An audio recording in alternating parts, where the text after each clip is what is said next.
प्रदर्शन कर रहे हैं। ये बीजेपी वाले उड़ीसा में सरकार बनाई थी कि यहाँ के युवाओं को रोजगार देंगे, महिलाओं को सुरक्षा देंगे, और यहाँ पे रोजगार नहीं मिल रहा। अगर कोई नौकरी निकल भी रही है, जैसे पुलिस इंस्पेक्टर की नौकरी निकली, वहाँ भी बीजेपी वालों ने धांधली की, घोटाला करने की कोशिश की, और दूसरी तरफ महिलाएं सुरक्षित नहीं है। इसका मतलब ना तो इन भारत के उड़ीसा के बेरोजगार युवाओं का वोट चाहिए, ना महिलाओं का। इसलिए उनके लिए काम नहीं कर रहे, क्योंकि नरेंद्र मोदी और बीजेपी के जो यहाँ के मुख्यमंत्री उड़ीसा के हैं, वो जानते हैं वोट चोरी करके ही हम सरकार फिर से बना लेंगे। अभी सर स्ट्रैटेजी क्या रहेगा कांग्रेस की तरफ से? वोट चोरी इनकी रोकेंगे।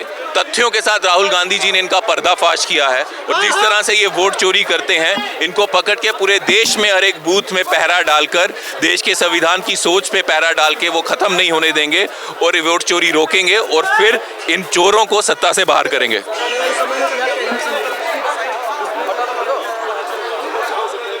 वोट चोरी करने की पूरी कोशिश कर रहे हैं। एसआईआर पूरा प्रोसेस जो है वो लीगली वोट चोरी करने का है। देखो, जिस तरह से इलेक्शन कमिश्नर जो है, इन्होंने पिछले बैकडोर एंट्री से करवाया। इतिहास में पहली बार इलेक्शन कमिश्नर जो बना है जिसमें chief justice of India committee में नहीं थे। तो ये जिस तरह से प्रोसेस किया है, बैकडोर एंट्री से बनाया, इसी तरह से बैकडोर एंट्री से ये इलेक्शन कमिश्नर जो है बीजेपी की मदद कर रहा है वोट चोरी करने में। लेकिन हम पूरा पहरा दे रहे हैं और इनको वोट चोरी नहीं करने देंगे।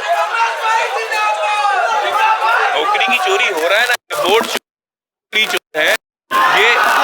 इनफैक्ट ये जो कॉन्स्टिट्यूशन है, संविधान चोर है। ये नौकरी चोरी क्यों कर रहे हैं? क्या इनको फिक्र नहीं है कि अगर भारत का युवा बेरोजगार रहेगा तो इनको वोट नहीं डालेगा?